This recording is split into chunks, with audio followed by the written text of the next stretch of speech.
நீங்கள் பார்த்து கொண்டிருப்பது 24 நியூஸ் தமிழ். வணக்கம். 24 நியூஸ் தமிழ் செய்திகளுக்காக செய்தி வாசிப்பவர் வித்யா.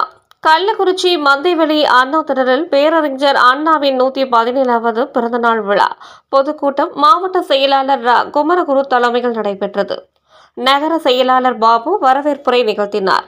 இவ்விழாவில் முன்னாள் அமைச்சர் மோகன், சட்டமன்ற உறுப்பினர் செந்தில்குமார், முன்னாள் எம்பி காமராஜ், முன்னாள் சட்டமன்ற உறுப்பினர்கள் அழகுவேல், பாபு, பிரபு ஆகியோர் முன்னிலை வகித்தனர். தலைமை கழக பேச்சாளர் அன்பழகன், அமைப்பு சாரா ஓட்டுநர் அணி செயலாளர் சங்கரதாஸ், இலக்கிய அணி செயலாளர் முன்னாள் அமைச்சர் வைகை செல்வன் ஆகியோர் கலந்து கொண்டு சிறப்புரையாற்றினார்கள்.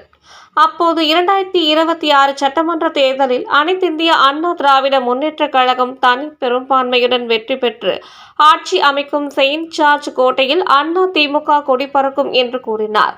இக்கூட்டத்தில் ஒன்றிய செயலாளர்கள் ASA ராஜசேகர், தேவேந்திரன், ஐயப்பா, கிருஷ்ணமூர்த்தி, ராஜேந்திரன், ஐயம்பெருமாள், அரசு இளந்தேவன், ராஜாராம், வழக்கறிஞர் பிரிவு சீனிவாசன், விவசாய அணி சன்னியாசி, மருத்துவ அணி பொன்னரசு, மாவட்ட நிர்வாகிகள் சரசு, ரங்கநாதன், பரமாத்மா, உமா, ஜெயவேல், ராமச்சந்திரன், மாவட்ட அம்மா பேரவை செயலாளர் ஞானவேல் மற்றும் மாவட்ட ஒன்றிய நகர கழக நிர்வாகிகள் ஏராளமானோர் கலந்து கொண்டனர்.